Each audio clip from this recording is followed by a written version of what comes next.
Alors, tout d'abord, l'exercice 4. Donc, vous avez trois systèmes homogènes, c'est-à-dire des systèmes pour lesquels le second membre est égal à 0. Et donc, dans ce genre de système, vous avez toujours au moins une solution. La solution où toutes les variables sont égales à 0. Là, si je remplace x, y et z par 0, eh bien, dans toutes les lignes, les égalités seront vérifiées. Donc, la solution où toutes les variables sont égales à 0, la solution qu'on appelle la solution triviale, est toujours solution d'un système homogène. La question ici, c'est de savoir si c'est la seule solution ou s'il y en a d'autres, et donc s'il y en a une infinité. Et ce, sans effectuer de calcul. Donc là, si je regarde le premier système, on peut le réécrire de cette façon-là, c'est-à-dire en réorganisant les variables. Je mets y comme la première variable, x comme la deuxième, et z comme la troisième. Et on s'aperçoit ici qu'on a donc un système qui est échelonné, et que toutes les variables sont des pivots. Y est un pivot, X est un pivot, Z est un pivot. Donc, ici, je vais avoir un système qui a une unique solution. Pour le deuxième système, en fait, on remarque que la deuxième ligne est un multiple de la première. En fait, la deuxième ligne, c'est 2 fois la première. Donc, ce système peut se réécrire sous la forme d'un système en fait à une seule ligne, le système 3x moins 2y égale 0, l'équation 3x moins 2y égale 0. Et donc, notre y est une variable libre. Et donc, si vous avez une variable libre, là, ce système, vous pouvez dire qu'il a une infinité de solutions.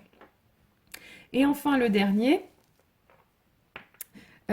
si vous observez un petit peu la façon dont il est construit, sur la deuxième ligne, vous remarquez que vous pouvez exprimer x en fonction de y. Sur la deuxième, vous pouvez exprimer y en fonction de z. Pardon, vous pouvez exprimer z en fonction de y. Enfin, on peut faire les deux, mais c'était ça que je voulais écrire. On peut exprimer z en fonction de y. Et donc, une fois que vous aurez exprimé x et y en fonction... x et z en fonction de y, vous pourrez faire une substitution dans la première ligne. Et donc la première ligne vous permettra de trouver la valeur de y et on pourra ensuite en déduire les valeurs de x et de z. Mais en tout cas, il y aura une unique solution. Alors, exercice 6, on vous dit donc vous avez t et u qui sont deux paramètres réels, c'est-à-dire des réels qui sont fixés. Et on vous donne la matrice augmentée d'un système S. Alors la première chose que je vous suggère de faire, c'est déjà d'écrire à quel système ça correspond pour qu'on ait bien les idées claires. Là, ici, si j'appelle X la première variable et Y la deuxième, puisque là, il faut bien être conscient qu'il n'y a que deux variables qui correspondent à cette matrice augmentée, un système qui correspond à cette matrice augmentée. Et donc, ça donnerait comme système 2x plus ty égale u plus t au carré, 2x plus uy égale u plus t au carré, et 2x plus t au cube y égale 2t au carré.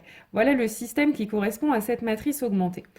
Alors, ce qu'on veut que vous fassiez, c'est que vous discutiez, suivant les valeurs de t et de u, la compatibilité de ce système. C'est-à-dire que vous disiez dans quel cas, pour quelle valeur de t et de u, est-ce que ce système a des solutions. Donc, l'idée, c'est d'abord d'échelonner le système. Donc, la première chose ce qu'on va faire, c'est se débarrasser des x sur la deuxième et la troisième ligne. Donc pour ça, je vais faire ligne 2 moins ligne 1, ce qui me permet de me débarrasser du 2x, et puis ensuite, ça va faire uy moins ty, ce qu'on peut écrire u moins t, y. Et puis, pour le second membre, je vais faire u plus t au carré moins u plus t au carré, donc il ne va rien rester, il va rester 0. Et puis, je vais faire la même chose pour me débarrasser du 2x ici, je vais faire ligne 3 moins ligne 1. Donc, ça va nous faire disparaître le 2x ici, puis après, je vais faire t au cube y moins ty, ce qui fait t au cube moins ty quand on factorise. Et puis, je vais faire 2t au carré moins u plus t au carré. Donc ça va faire en fait t au carré moins u. Voilà. Ensuite, on peut commencer à discuter un petit peu puisque là, donc j'ai pas encore tout à fait échelonné le système, mais avant de finir, je peux déjà commencer à discuter parce que si ce coefficient u moins t est égal à 0, bah, qu'est-ce qui se passe? Mon système, je vais avoir une ligne ici, 0 égale 0. Et donc mon système, il se ramène à celui-ci. Et là, dans quel cas est-ce que ce système va avoir des solutions? Ben, il y a deux possibilités. Soit il faut que x et y soient des pivots, c'est-à-dire que le coefficient qui est ici soit non nul. Le 2, il n'y a pas de problème, hein, il va être non nul. Mais par contre, il faut aussi que ce coefficient-là soit non nul. Donc il faut que t au cube moins t soit non nul. Ou alors, il peut être nul, c'est-à-dire que là, on aura un 0, mais à ce moment-là, il faut que ça, ce soit non nul, puisque sinon, on se retrouverait avec une ligne du type 0 égale un nombre différent de 0, c'est pas possible. Donc, si t au cube moins t est égal à 0, il faut aussi que t au carré moins t soit égal à 0. Voilà les deux cas dans lesquels le système sera compatible. Alors, on va exprimer, en fait, on va donner les valeurs de t qui correspondent à ces deux conditions. Pour finir de répondre correctement à la question. Donc là, t au cube moins t différent de 0, je peux le réécrire non t au cube moins t égale à 0. Voilà. Donc pour la suite, ce sera plus simple. Et ensuite, bah, là, dans cette deuxième condition, en fait, j'ai deux équations à résoudre. Donc des équations pour lesquelles je vais factoriser par t ici et par t ici pour obtenir des produits nuls et finir la résolution. Donc pour la première équation, j'ai donc t égale à 0 ou t au carré moins 1 égale à 0. C'est-à-dire t égale à 0 ou t au carré égale 1. Et t au carré est égal à 1 si t égale 1 ou t égale moins 1. Et puis pour la deuxième équation, soit t est égal à 0, soit t moins 1 est égal à 0, c'est-à-dire t égale à 0 ou t égale 1. Et donc, une fois qu'on a ces deux conditions, cette condition-là, t doit être égal à 0 ou t doit être égal à 1 ou t égale à moins 1. Et il faut en même temps que t soit égal à 0 ou t égale 1. Donc, ça veut dire que cette condition, on peut la simplifier un petit peu. S'il faut qu'on ait une de ces trois valeurs et qu'on ait une de ces deux valeurs, finalement, ça veut dire qu'on a forcément t égale 0 ou t égale 1. Le t égale moins 1, finalement, on ne peut pas l'avoir puisqu'il faut qu'on ait ces deux conditions-là de vérifier en même temps. Pour avoir cette condition-là de vérifier, il faut que t soit égal à 0 ou t égale 1, donc forcément, ça ne peut pas être égal à moins 1. Donc voilà comment on peut la simplifier. Et puis si je reviens à la première partie, donc le non t au cube moins t égale à 0, c'est pareil, hein, le t au cube moins t égale à 0, je vais le résoudre, ce qu'on a déjà fait ici finalement. Donc on a dit que ça revenait à dire que t égale à 0 ou t égale 1 ou t égale moins 1. Donc finalement, je vais avoir comme un système compatible si et seulement si donc oui, pardon, j'applique ici la loi de De Morgan, hein. Si on a non t égale à 0 ou t égale 1 ou t égale moins 1, ça revient à écrire t différent de 0 et t différent de 1 et t différent de moins 1. Donc finalement, le système sera compatible si et seulement si t est différent de 0 et t est différent de moins 1 et t est différent de 1, ou t égale 0 ou t égale 1.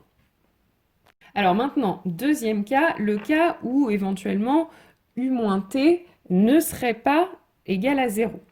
Donc là, dans ce cas-là, notre système qu'on avait tout à l'heure, je vais finir de l'échelonner. Hein, puisque si u moins t n'est pas égal à 0, là, j'ai pas fini d'échelonner mon système. Hein. Donc je vais terminer. Alors, pour terminer d'échelonner mon système, je vais décider de en fait, enlever le y sur cette dernière ligne. Pour éviter les fractions, ce que je vais faire, c'est que je vais d'abord multiplier cette dernière ligne par u moins t.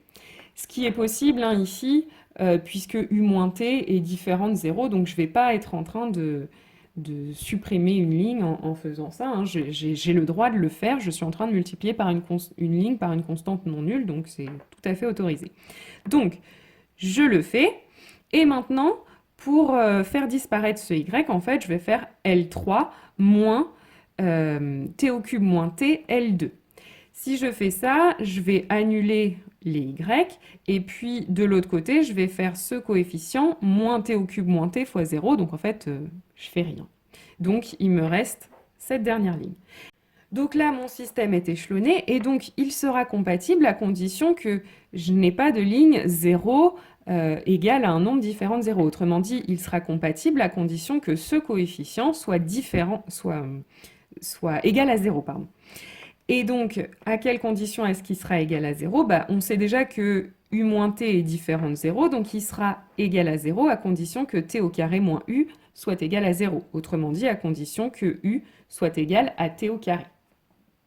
Alors, pour finir, on vous demande de représenter graphiquement dans R2 l'ensemble des valeurs t et u pour lesquelles le système est compatible. Donc, on va représenter ça avec deux axes, hein. Un axe qui va représenter les valeurs de t et un autre qui va représenter les valeurs de u.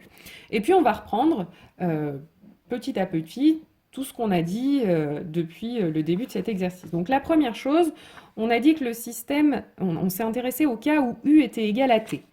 Alors, c'est-à-dire, ça correspond sur notre graphique à u égale 1, t égale 1, u égale 2, t égale 2, u égale 3, t égale 3, etc. Puis pareil dans les négatifs. Donc, finalement, sur notre graphique, ça ressemble, en fait, ça correspond à une droite qui est ici. Alors évidemment, toutes les valeurs sur cette droite ne vont pas correspondre à un système compatible. Mais voilà, où est-ce qu'on se trouve dans le plan quand on parle du cas u égale t? Et donc on a dit que dans ce cas-là, le système était compatible déjà quand t était égal à 0. Donc c'est-à-dire u et t sont égaux à 0. Donc ça correspond à l'origine du repère. On a aussi dit que c'était compatible si t était égal à 1. Donc ça correspond à ce point-là de la droite. Et puis, on a dit qu'il serait compatible aussi à condition que t soit différent de 0 et t soit différent de 1 et t soit différent de moins 1. Donc, en fait, à tous les autres cas, sauf cette petite valeur-là qu'on va exclure, t égale moins 1 et u égale moins 1. Donc, finalement, les valeurs, si on veut représenter sur ce schéma les valeurs qui vont correspondre à un système compatible, je vais avoir toutes ces valeurs-là, sauf, donc toutes les valeurs qui sont sur cette droite, sauf le point ici que j'ai exclu, le moins 1, de coordonnées moins 1, moins 1. Ça, c'était notre premier cas. Ensuite, on a vu un deuxième cas, c'est le cas où u est différent de t. Donc, ça correspond en fait à tout ce qui n'est pas sur la droite qu'on a représenté ici. Mais dans ce cas-là, il faut que u soit égal à t au carré. Donc, par exemple, si je prends t égale 1, il faut que u soit égal à 1 au carré. Donc, u soit égal à 1. Même chose, si je prends par exemple t égale 2, il faut que u soit égal à 2 au carré. Donc, u soit égal à 4. Si t est égal à moins 1, par exemple, il faut que u soit égal à t au carré, donc soit égal à 1. Et si, par exemple, t est égal à moins 2, il faut que u soit égal à t au carré, donc soit égal à 4. Et même chose, si t est égal à 0, u doit être égal à 0 au carré. Donc finalement, on s'aperçoit qu'on est en train de dessiner la courbe de la fonction carré. Donc quelque chose qui ressemble à ça, si on est indulgent. Et deuxième question, finalement, on vous demande de donner, dans tous les cas où le système est compatible, les solutions du système. Donc, pareil, je vais reprendre cas par cas. Donc, premier cas, si u est égal à t. Et puis, donc, on avait considéré déjà le cas où t est égal à 0. Je vais faire le cas t égale 1 en même temps parce qu'en fait, ils se traitent de la même façon, mais on aurait pu décomposer en deux cas si vous voulez. Hein, d'abord t égale 0, puis t égale 1. Peu importe. Mais en tout cas, dans ces cas-là, le système qu'on avait peut se réécrire.